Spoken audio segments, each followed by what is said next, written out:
Irmãos, nós vamos abrir a palavra do Senhor agora no livro dos Salmos, Salmo de número 113.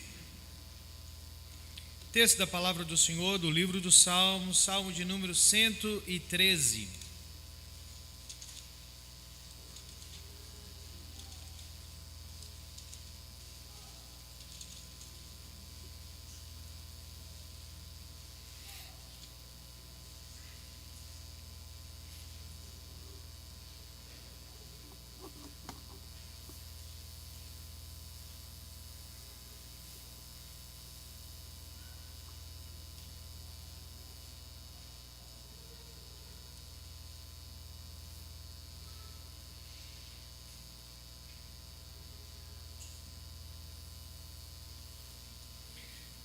Palavra do Senhor do livro dos Salmos, Salmo de número 113. Por favor, preste atenção na leitura da palavra do Senhor, que nos diz o seguinte: Aleluia!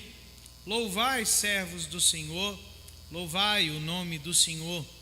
Bendito seja o nome do Senhor, agora e para sempre. Do nascimento do sol até o ocaso, louvado seja o nome do Senhor. Excelso é o Senhor acima de todas as nações, e a sua glória acima dos céus. Quem há semelhante ao Senhor nosso Deus, cujo trono está nas alturas, que se inclina para ver o que se passa no céu e sobre a terra? Ele ergue do pó o desvalido e do monturo o necessitado, para o assentar ao lado dos príncipes, sim, com os príncipes do seu povo. Faz que a mulher estéril viva em família e seja alegre mãe de filhos. Aleluia. Vamos fechar os nossos olhos, vamos orar ao Senhor mais uma vez. Deus de toda graça e misericórdia, nós humildemente nos colocamos diante do Senhor mais uma vez para exaltar o teu santo nome, para entregar ao Senhor o nosso louvor e a nossa gratidão, reconhecendo quem o Senhor é e o que o Senhor tem feito em prol da vida do teu povo. Obrigado, Senhor, por esse privilégio. Agora, quando nós estamos diante da tua palavra, pedimos que o Senhor abra os nossos olhos, os nossos ouvidos, também a nossa mente, o nosso coração, a fim de que a tua palavra se assenhore da nossa vida e que ela transforme a nossa vida para a glória do teu santo nome. É o que nós humildemente oramos e desde já agradecemos, em nome de Jesus. Amém. Há quem diga que a famosa obra O Messias, de Handel, é a obra musical mais importante, mais famosa da história humana. Obviamente por tudo aquilo que ela representa, pela sua força, pelo seu vigor, pela exaustão em que ela conta a história do Salvador.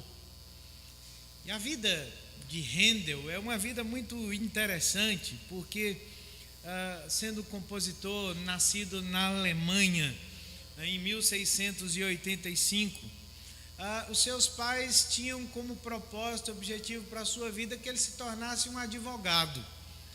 Mas ele era alguém que amava tanto a Deus, e tinha um desejo no coração de servir a Deus, de entregar a sua vida para o Senhor, que ele se viu inclinado para as músicas ou para a música, E por muitos anos Handel viajou pela Europa, apresentando as suas composições, mas na mesma proporção que ele tinha talento para compor, ele não tinha talento para administrar a sua vida financeira.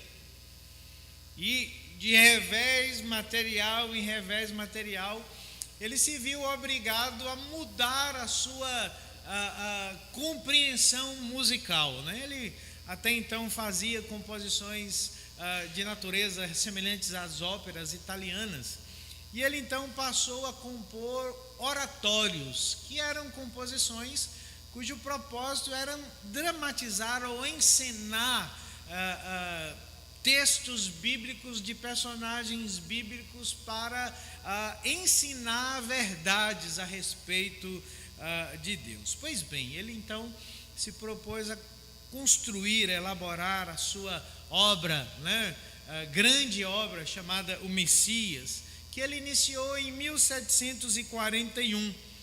E a sua composição tem uma história muito interessante, porque são 53 números musicais, né, apresentações que ele compôs de forma muito inacreditável em apenas 24 dias.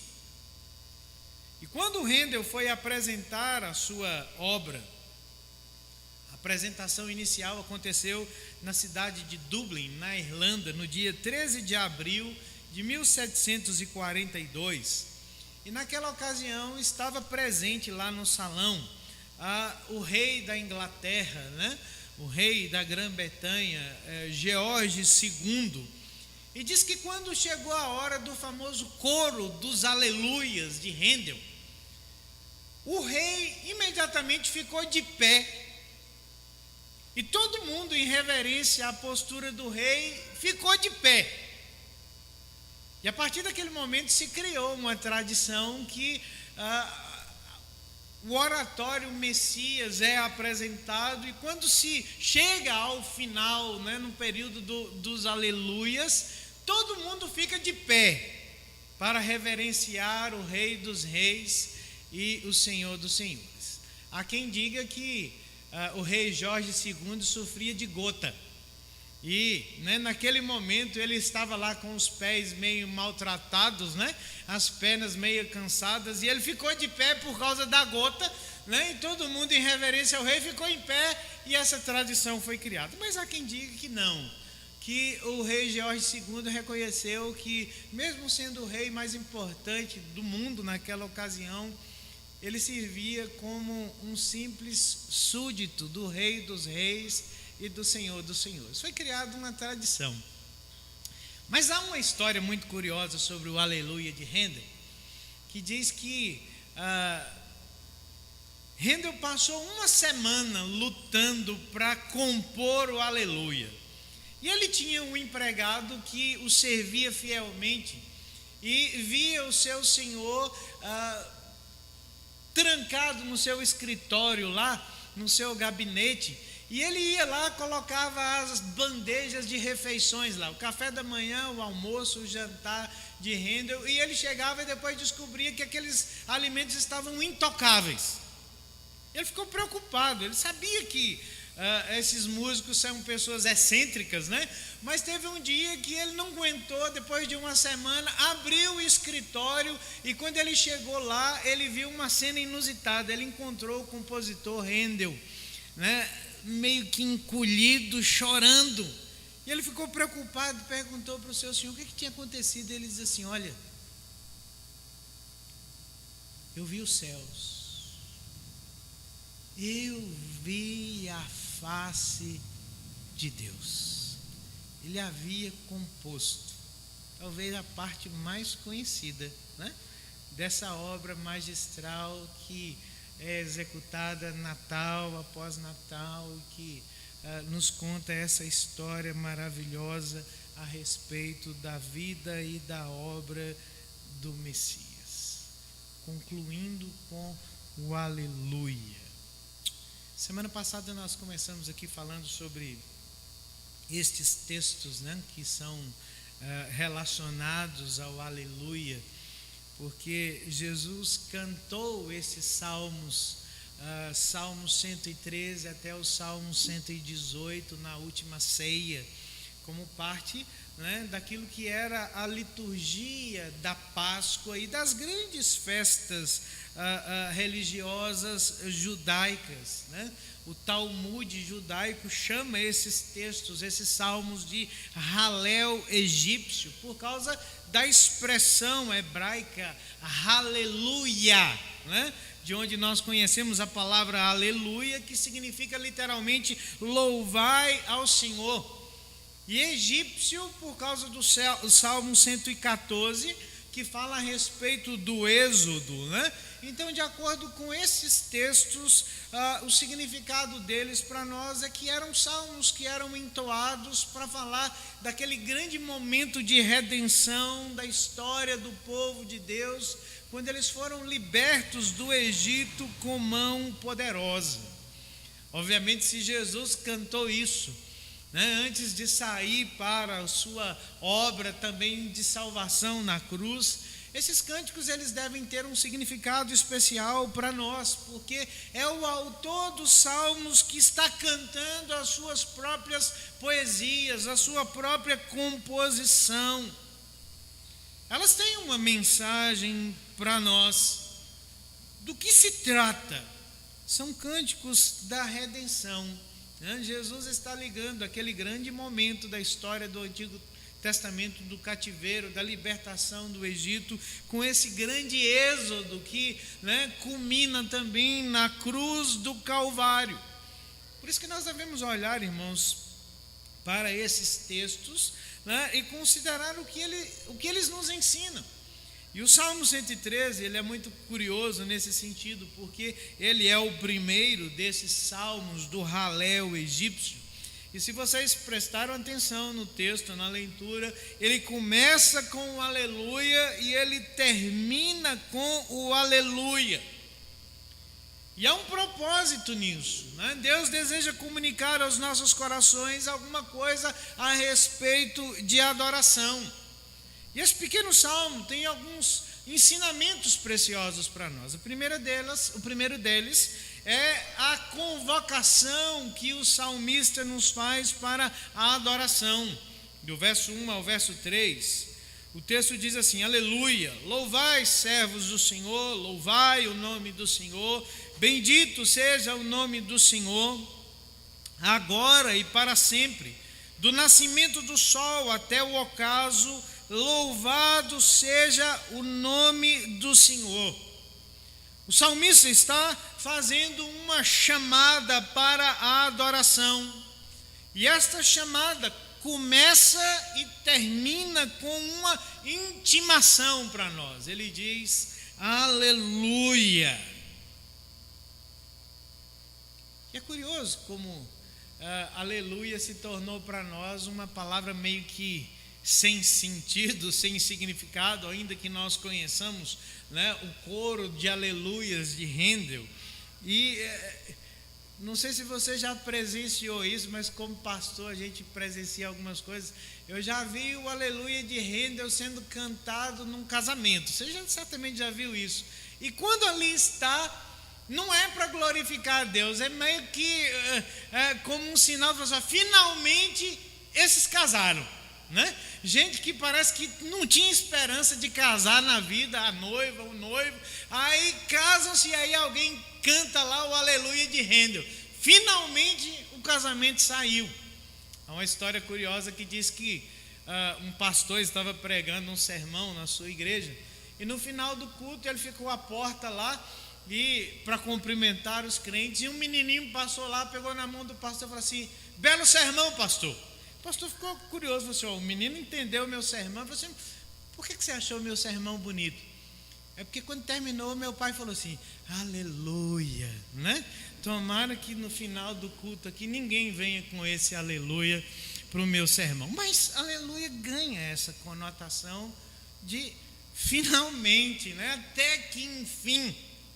Mas o salmista não está nos chamando para a adoração dessa forma, O sentido que ele usa dessa palavra é justamente para descrever a natureza de intimação, o chamado que nos é feito para reconhecer a dignidade de Deus na nossa adoração. Por isso que nos primeiros 3 versículos nós temos o nome do Senhor sendo repetido 3 vezes. E quando o nome do Senhor aparece aqui, essa referência é ao caráter, à revelação da essência de Deus, porque é por meio do nome do Senhor que Deus se revela ao seu povo. E o salmista está então intimando aqueles que ele identifica como servos do Senhor nesse salmo, que foi o nome adotado pelo povo pós-exílio da Babilônia, para entender que essa é a nossa condição.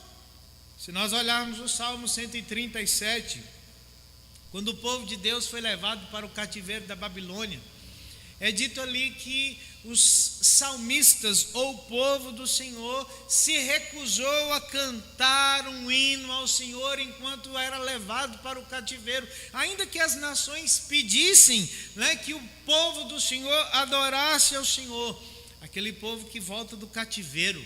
E é esse o contexto que os salmos do Halel, né, foram compostos. É um povo que entende que há um privilégio, que há uma responsabilidade que pesa sobre os servos do Senhor de proclamar o único e verdadeiro Deus, cujo louvor é alguma coisa que vai além do tempo e do espaço.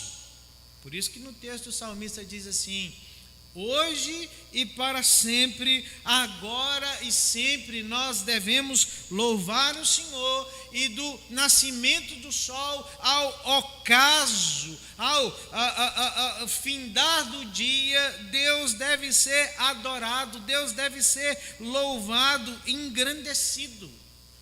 Irmãos, adorar a Deus é a vocação e é a profissão de fé dos servos do Senhor. Não importa onde nós estamos, não importa em que circunstâncias nós nos encontremos, Deus nos intima, Deus nos chama, nos desafia a adorar o seu nome. Então você tem que pensar nesse aleluia, como o salmista está olhando para você, dizendo assim: ei, você aí que está assentado no meio da congregação, aleluia, louve ao Senhor, adore ao Senhor, hoje e para sempre, do nascimento do sol ao ocaso, adore, engrandeça, porque é um privilégio e é uma responsabilidade que pesa sobre o povo do Senhor em todas as situações da sua vida. C.S. Lewis diz que antes da sua conversão, quando ele lia a Bíblia e ele se deparava com essa exigência, né, incessante de Deus, de que o seu nome deveria ser louvado, de que o seu nome deveria ser adorado, que ele achava essa chamada de adoração alguma coisa altamente ofensiva. E ele dizia: sabe por que eu acho ofensivo? Porque eu imagino, né, aquele colega de trabalho que nós temos, que parece uma pessoa extremamente vaidosa, que está em todo o tempo, né, chamando a nossa atenção para as coisas que faz, desejando ser elogiado, desejando ser reconhecido. E ele diz assim: olha, isso soa egocêntrico demais, e eu penso que Deus se parece com um ser vaidoso. Mas ele diz que ele entendeu que estava errado. Sabe por quê? Porque nós vivemos em um mundo caído, e isso não é estranho no mundo caído. Quando alguma coisa acontece, nós gritamos bravo, né, para o cantor, para o jogador, para alguém que realiza um grande feito. Então isso não é estranho no mundo. Mas o que é estranho no mundo, o problema desse mundo caído, desse mundo pecaminoso, é que rotineiramente, né, as pessoas estão cegas para a presença do Senhor e para a dignidade que Deus tem neste mundo criado.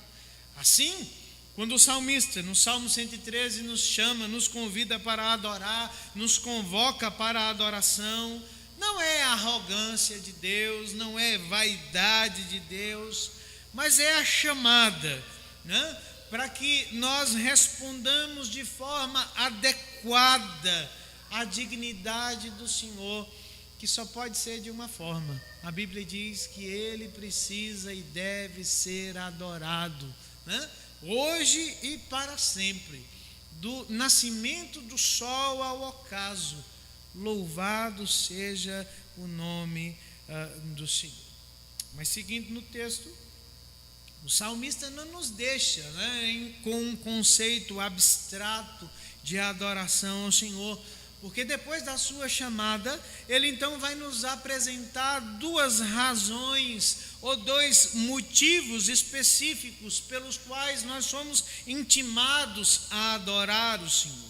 E o primeiro deles está aí nos versos de número 4 a 6, quando ele nos diz que a razão de por que Deus deve ser adorado, porque Ele é exaltado nas alturas, Ele é alguém incomparável.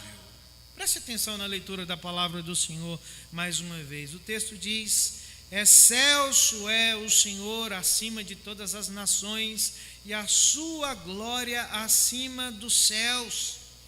Quem há semelhante ao Senhor nosso Deus, cujo trono está nas alturas, que se inclina para ver o que se passa no céu e sobre a terra?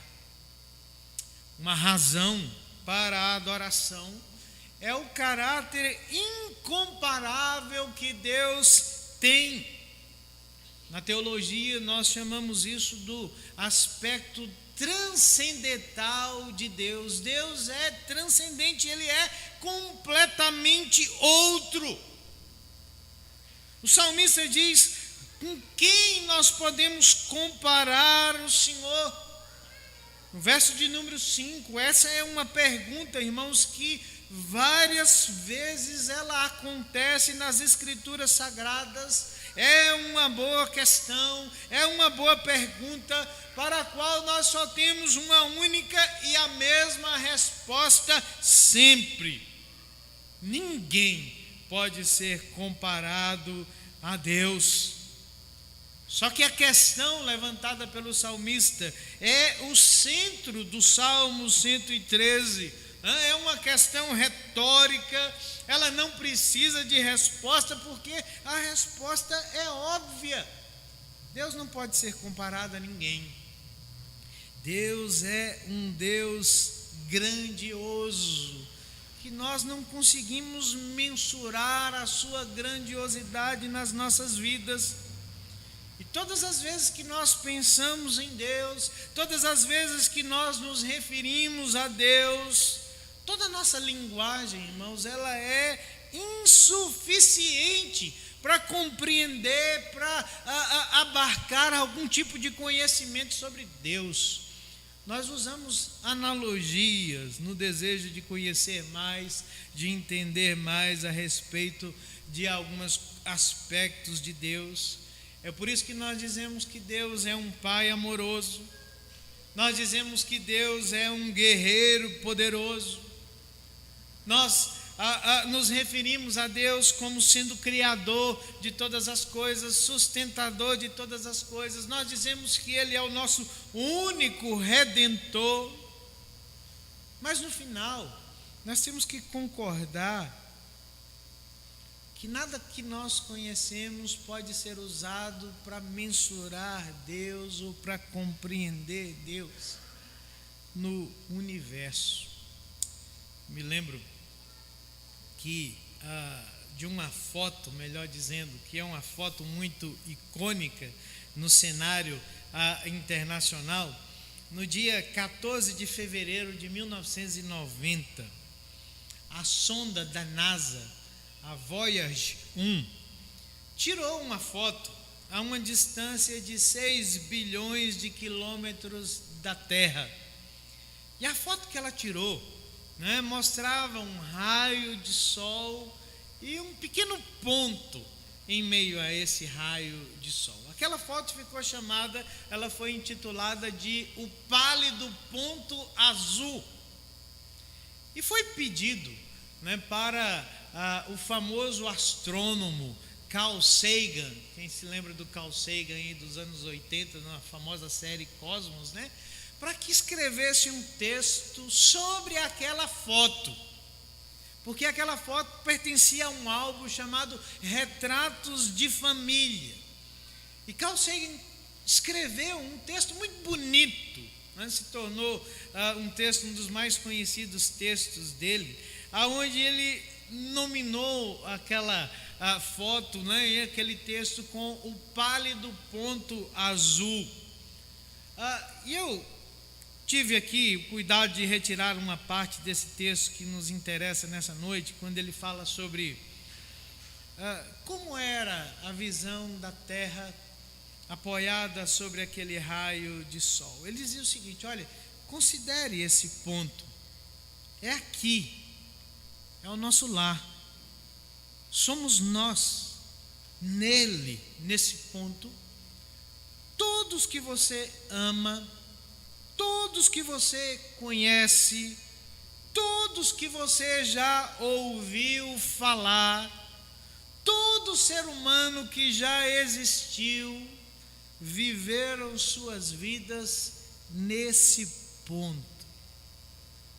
A totalidade das nossas alegrias e sofrimentos, milhares de religiões, ideologias, doutrinas econômicas, cada caçador e saqueador que já existiu, cada herói e covarde, cada criador e destruidor da civilização, cada rei e plebeu, cada casal apaixonado, cada pai e cada mãe, cada criança esperançosa, os inventores e exploradores, cada educador, cada político corrupto, cada superstar, cada líder supremo, cada santo e pecador na história da nossa espécie viveu ali, naquele ponto,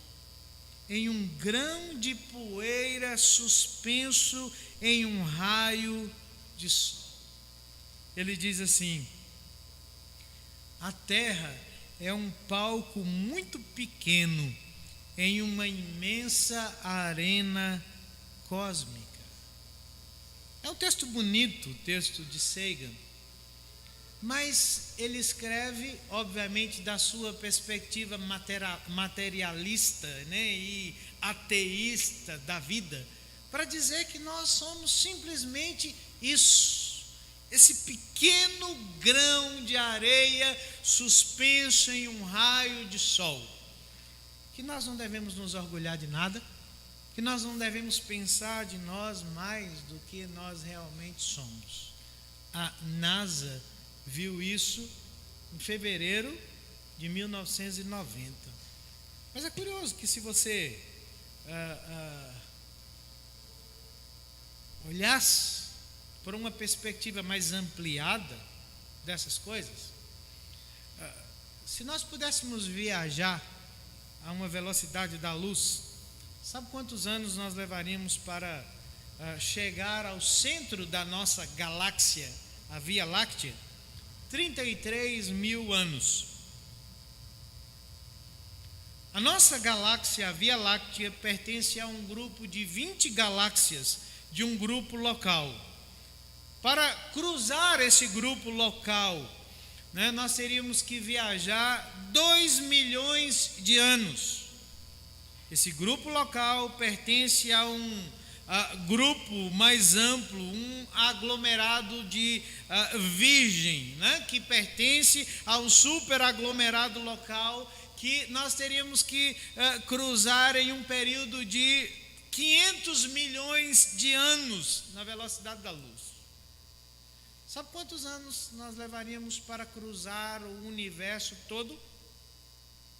A ciência diz que 20 bilhões de anos. São registros científicos, são informações científicas. Mas quando nós olhamos para o capítulo 40 do livro do profeta Isaías, eu queria que você abrisse aí, por gentileza, Isaías capítulo 40. A foto que a NASA tirou em 90, o profeta Isaías já sabia dela 600 ou 700 anos antes de Cristo vir ao mundo. Porque quando ele fala da descrição de Deus,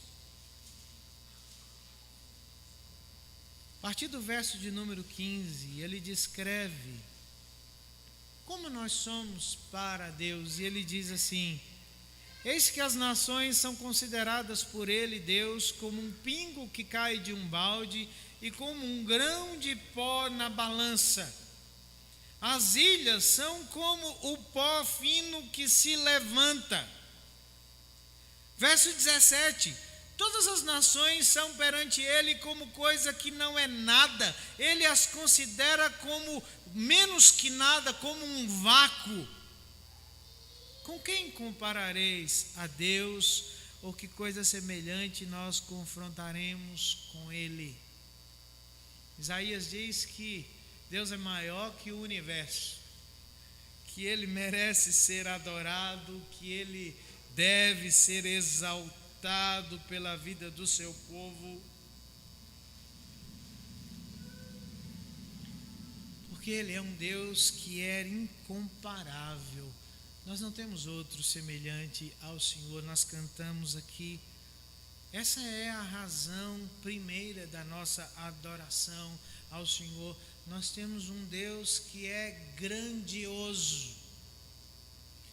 Mas o salmista nos oferece uma segunda razão para a nossa adoração ao Senhor nos versos de número 7 a 9, quando ele fala que Deus não é apenas um Deus exaltado nas alturas, mas ele é um Deus que é gracioso com aqueles que estão nas profundezas. Ele diz que Deus é um Deus que se inclina para aqueles que estão no fundo do poço. Olha aí, Salmo 113, versos 7 a 9, ele diz assim: ele ergue do pó o desvalido e do monturo o necessitado para o assentar ao lado dos príncipes, sim, com os príncipes do seu povo. Faz que a mulher estéril viva em família e seja alegre mãe de filhos. Aleluia. O salmista está nos apresentando uma segunda razão para a adoração ao Senhor. E essa razão ele apresenta por meio de ilustrações poéticas, né? Ele fala que Deus deve ser adorado porque Deus é aquele que se inclina para ver o que acontece com a sua criação e com aqueles que estão em aflição no seu povo. Preste atenção para que nós não entendamos as coisas erradas no salmista. Ele não está dizendo, né, que Deus é aquele que faz com que todo pobre seja rico. Ele não está dizendo que toda mulher que deseja ter filho terá filho um dia. O salmista não está dizendo isso. Mas ele está dizendo, por meio dessas imagens poéticas, que Deus é um Deus que, embora exaltado, seja um Deus que não faz o que as pessoas exaltadas no mundo faz. É curioso como aqueles que são, entre aspas, grandes no mundo, ou que se acham grandes no mundo, desprezam aqueles que são pequenos. Só que nós nos esquecemos que todos nós somos aqueles que, como diz Carl Sagan, estamos todos vivendo nesse pequeno grão de areia no raio do sol. Ou seja, todos nós somos pequenos no final de contas, né? Mas que ainda assim alguns entre os homens preferem tornar outros invisíveis aos seus olhos. Mas não é assim que faz o Deus Todo-Poderoso, digno de adoração, porque a palavra do Senhor nos diz que Ele é aquele que se volta de forma amorosa para aqueles que têm as suas vidas imersas na degradação, aqueles que são os indesejáveis. O monturo do mundo antigo era um lugar interessante, porque era um monte de cinzas, né, onde o lixo era queimado, mas era onde os pobres encontravam aquecimento para as noites frias. Depois, se você tiver curiosidade de lembrar lá, foi para lá que Jó foi quando ficou pobre, quando ficou doente, porque era o lugar dos indesejáveis, dos pobres, né, dos doentes, dos invisíveis aos olhos humanos. O poeta está dizendo que Deus, sendo um Deus grandioso, Ele se inclina para ver o que acontece no mundo, e Deus se inclina para aqueles que estão no monturo, para aqueles que estão literalmente no lixo.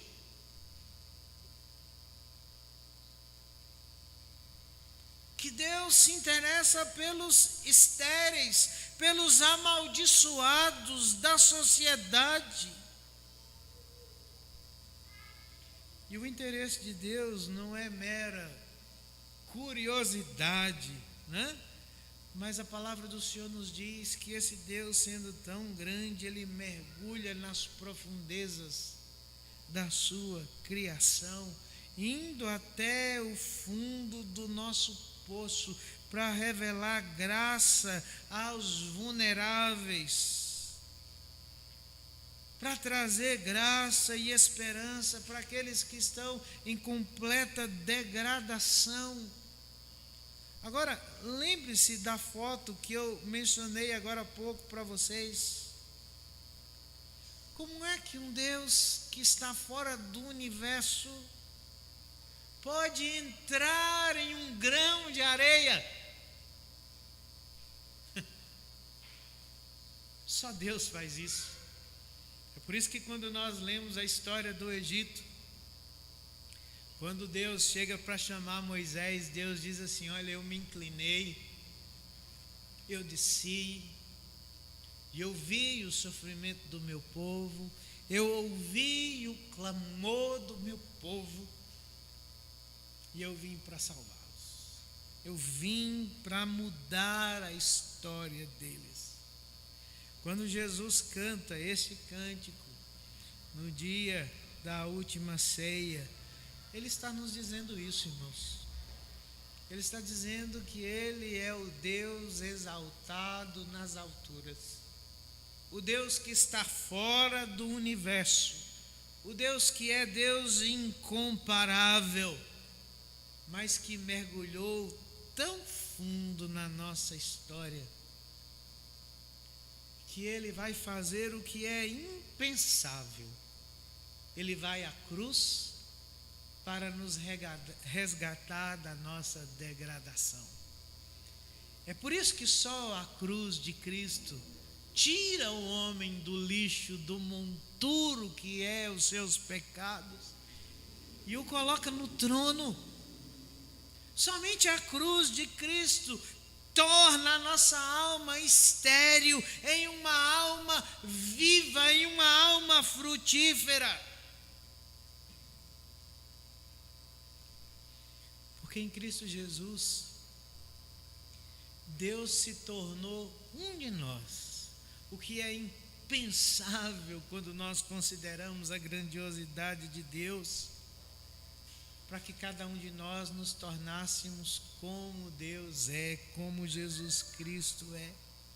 É por isso que Ele é digno de adoração.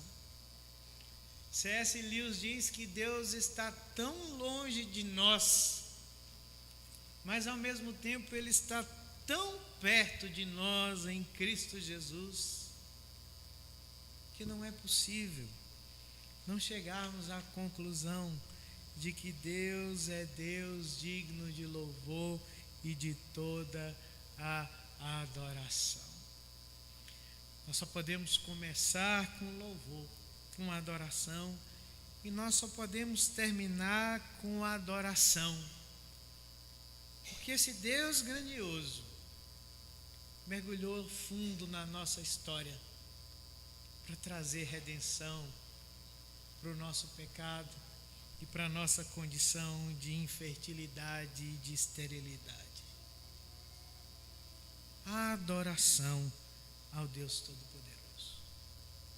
Uma das músicas também mais icônicas do mundo, fazendo uma referência agora ao mundo mais contemporâneo, é uma canção chamada Broken Hallelujah, do poeta, do compositor, do músico canadense Leonard Cohen, falecido em 2016.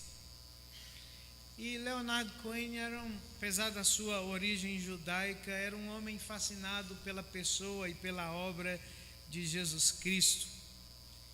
E a canção que ele compôs, que depois se tornou muito famosa para nós, porque a gente só lembra dela do desenho do Shrek, né? Mas é uma das músicas mais reinterpretadas da música contemporânea, aonde ele descreve a natureza do amor, dos fracassos, das lutas. E há uma frase na canção de Cohen que diz assim, que o amor não é uma marcha em vitória, mas que o amor é um aleluia quebrantado. E ele termina a sua canção dizendo o seguinte: olha, eu sei que mesmo que tudo dê errado, mesmo que tudo saia errado,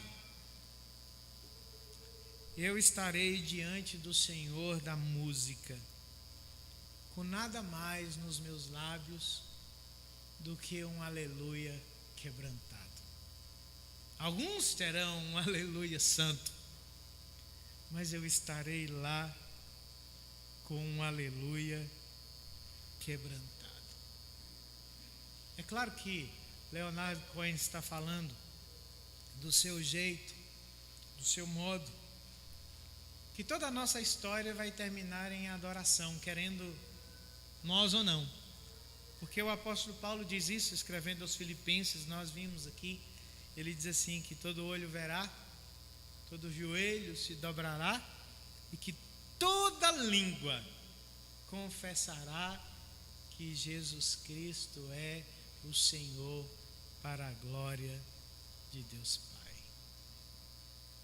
O que significa aleluia para você?